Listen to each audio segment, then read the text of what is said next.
Hey everyone, and welcome to the Hunt Club Podcast Cyber Minds Show. I am Woj, Mark Wojtasiak. I lead product marketing here at Vectra. You've probably seen me on previous podcasts. There's my email, there's my LinkedIn. Connect, let's talk. Heck, maybe bring you on the show in the future. This is part of this is the first, this is one of four shows in the Hunt Club podcast. This one on Cyber Minds is where we sit down with some of our favorite people in security and cybersecurity, pick their brains on stuff, have candid conversations. Occasionally we'll rant on a topic in particular. Take a lot of input from people on, hey, it'd be great to do a show on this, or let's do a show on this. And so I'd bring your ideas. Don't forget to subscribe to the Hunt Club podcast. Put your comments in there, like them, share them, whatever you feel warranted. We appreciate you being here and glad you're tuning in. And I said I usually have a guest on, but this one I'm going to fly solo because I want to kind of set the stage for what many of our shows and podcasts and episodes are going to be about. And it's this notion of the modern network and modern attacks. I gave a presentation on this just last week, which was, I think it went like 30 minutes. I'm going to try and like distill this down into 10 minutes as kind of a setup precursor for what's to follow, whether it's in Cyber Minds, whether it's in our AI in Action show, our threat briefings, or our product briefings show. So a ton of great content coming your way. So let's just like level set. Let's just like set the tone here for what's to come. And y'all remember, you know, networks are near and dear to Vectra. That's kind of, where we all started, and we've been thinking through this evolution of the network and the evolution of attacks. But we all remember when the network boundary was well defined. It was like data center, network identity, Active Directory, campus. But then we all remember when it all changed, right? We all moved to remote work. Pandemic hit. That workforce went from 6% remote to 35% remote, literally overnight. And incidentally, the 81% of the workforce now is still considered hybrid, moving to and from the office, different locations, whatever it might be.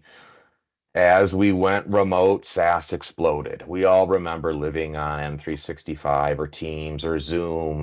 We downloaded all kinds of different applications to help us be more productive. The organizations wanted us to be collaborative and make sure teamwork was still happening. So SaaS and the notion of SaaS exploded. We started, this is a great quote from CEO of Microsoft. We experienced 2 years of digital transformation in literally 2 months. So this acceleration to cloud data centers and moving workloads to cloud as part of a digital transformation effort that was designed to take multiple years was being forced upon organizations. As people shifted, remote work grew, cloud adoption and cloud data centers grew, SASE grew, right? This notion of controlling access to those locations. Cloud identities emerged and now becoming the perimeter for cloud. OT and IT networks are converging. And this is happening now as we see this in our, just as like, this is what we believe, this is the modern network. This is what it looks like, this interconnected, complex environment or world that is made up of an ever-evolving, ever-changing attack surface. Employees moving on-site and off-site. Accounts, they could be human, they can be machine. Workloads, they could be on-prem or in the cloud or moving to and from. Devices, managed and unmanaged. No wonder if you know IBM cost of a data breach report, no wonder 40% of attacks resulting in a data breach were considered multi-domain, involving multi-domains, ever dynamic. Attackers love modern networks. They absolutely do. From whether it's they've got more ways to get in and get onto the network. Interesting CrowdStrike stat from their threat report: 52% of vulnerabilities were attributed to initial access. the ability to get in. Average attackers are even more evasive on a modern network. Look at the time to identify and contain. I think this has gotten worse over the years as the network has gotten more complex. Attackers move faster. Look at that time from infiltration to lateral movement, 48 minutes. Last year, I think it was 62 minutes, according to the CrowdStrike report. They have higher impact. The cost of a multi-domain breach, according to IBM, is higher than the cost of other types of breaches. So you think about the attackers love the complexity of the modern network. They do these things extremely well. All right, let's bypass controls, let's compromise accounts, let's get on the network. Remember, 48 minutes. That's the average. Establish command and control, move laterally, gain privilege, pivot to cloud, access critical systems and data. And they're doing this extremely, extremely fast to the point where they're scaling much better than defenders, much faster than defenders. Right. So we understand, like, can we operate as defenders at the same scale as an attacker?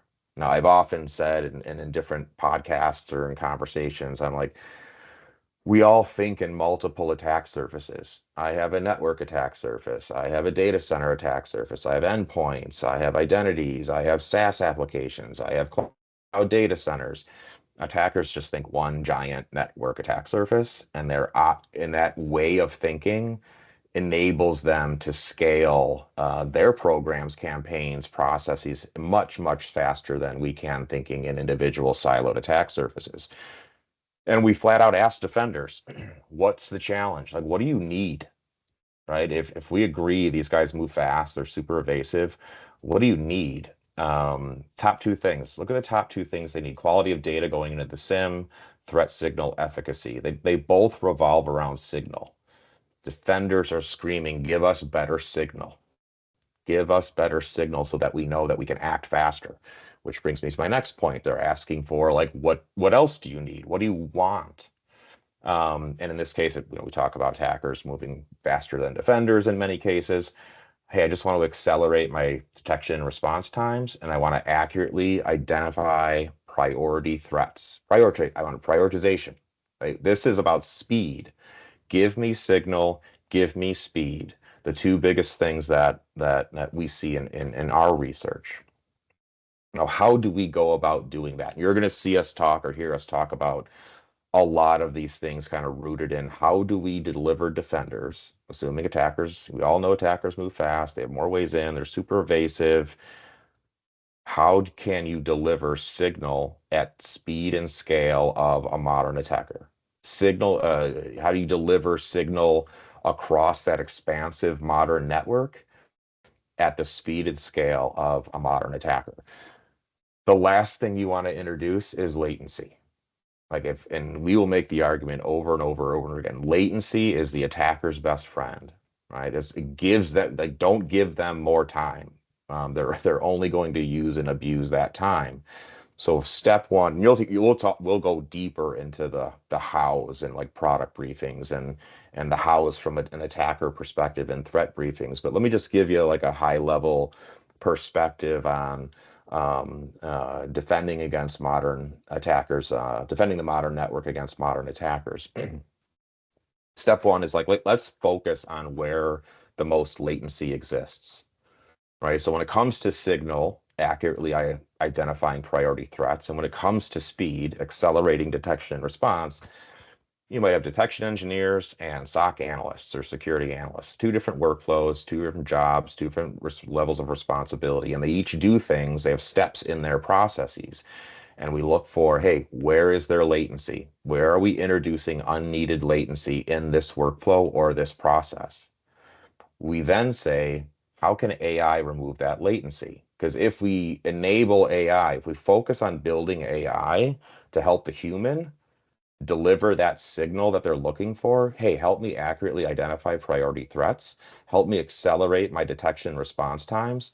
How do we go from human to AI to human?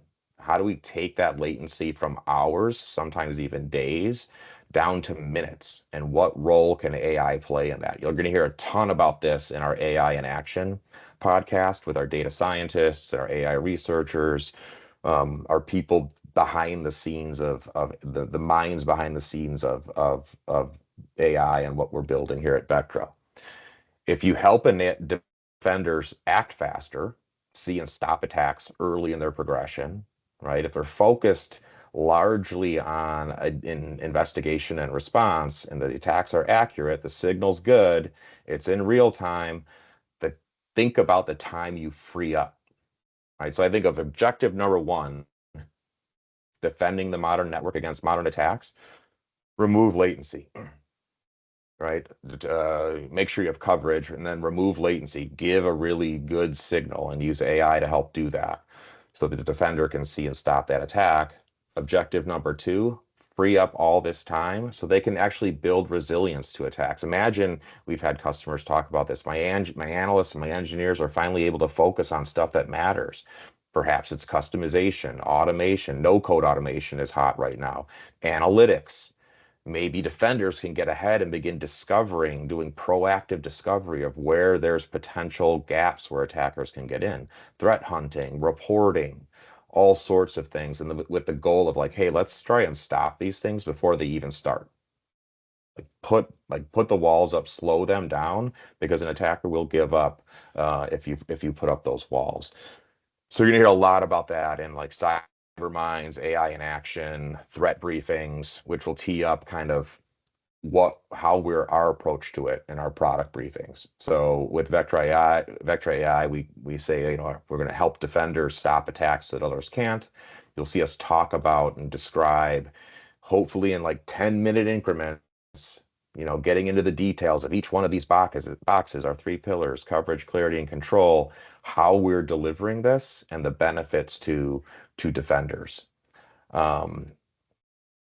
That was a mouthful. I'm out of breath. I'm trying to hit this in 10 minutes. If you find this valuable, if this is like teasing your interest, please subscribe. Shoot me a comment on this episode. I want to know, help us dig in where we want to dig in. Come on, give me show ideas. Come on to the show. I'd love to have real practitioners as guests and partners and customers and whatnot. We need to share different perspectives and different approaches, and that's what this podcast is all about. So with that, I thank you. I'm Woj. You're going to see a lot of me. You're going to see a lot of members of my team on this podcast. We're super excited to launch it, especially these 4 shows, and we welcome your feedback and input. Thanks, everybody. Until next time.